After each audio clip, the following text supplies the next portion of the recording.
റിപ്ലിക്കയാണ്.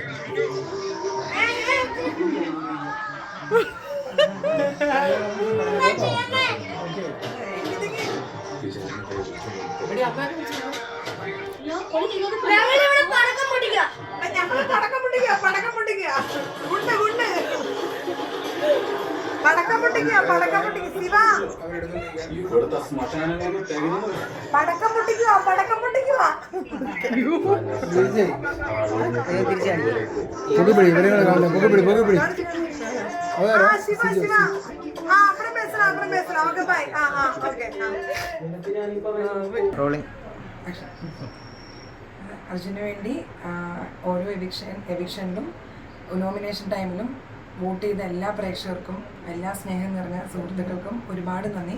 Especially thanks for Asianet. ഇതിൻ്റെ crew പാനലിലുള്ള എല്ലാവർക്കും വളരെ നന്ദിയുണ്ട്. അത്രയധികം സ്നേഹിച്ച് നമ്മുടെ ഒപ്പം നിന്നതിനും. പിന്നെ ലാലേട്ടനും ഓരോ ആഴ്ചയിലും ലാലേട്ടൻ വരുമ്പോൾ ഒരു സ്കൂളിലെ പ്രിൻസിപ്പൾ വരുന്ന ഫീലാണ് ഞാൻ എപ്പിസോഡിൽ കയറിയപ്പോൾ അർജുനും പറഞ്ഞിരുന്നു. പക്ഷെ ആ ഫീൽ തന്നെയാണ് ഞങ്ങൾക്ക് പേടിയാണ്. എല്ലാവരെയും വഴക്ക് പറയുന്നുണ്ട്. സത്യം പറഞ്ഞാൽ അർജുനെ പിന്നെ ശ്രീധുവിനൊന്നും വഴക്ക് പറഞ്ഞിട്ടില്ല എന്ന് തോന്നുന്നു.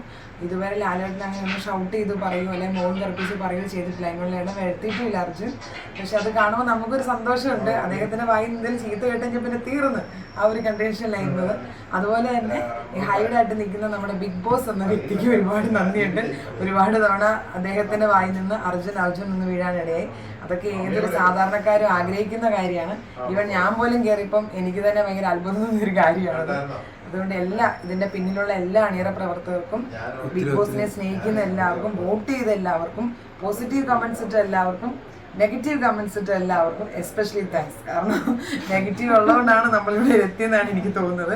50% നെഗറ്റീവും 50% പോസിറ്റീവാണ് ഒരാളെ മുമ്പോട്ട് കൊണ്ടുവന്നത്. ഇനിയും എൻ്റെ ബ്രദറിന് വേണ്ടി മാത്രമല്ല, എല്ലാ കണ്ടസ്റ്റൻസിന് വേണ്ടി സപ്പോർട്ട് ചെയ്ത എല്ലാവർക്കും ഞാൻ നന്ദി പറയുന്നു. എല്ലാവർക്കും വേണ്ടി ഞാൻ നന്ദി പറയുന്നു.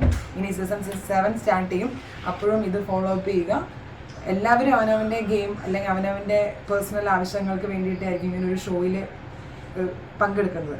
അപ്പോൾ അവരെ ഒരിക്കലും ഒരു കാരണവശാലും ഡീഗ്രേഡ് ചെയ്യാതിരിക്കും.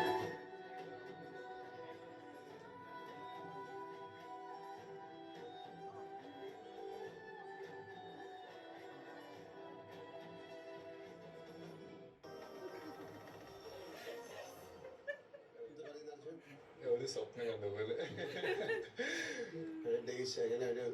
എന്താ പറയണ്ടേ, സ്വപ്നം പോലെ കുറെ മാനിഫെസ്റ്റ് ചെയ്ത് കിട്ടിയൊരു സാധനം പെട്ടെന്ന് തീർന്നു പോലും തോന്നുന്നുണ്ട്. ലൈഫ് അങ്ങനെയല്ലേ? അതെ, ജീവിതത്തിന്റെ ചെറിയൊരു റിപ്ലിക്കയാണിത്.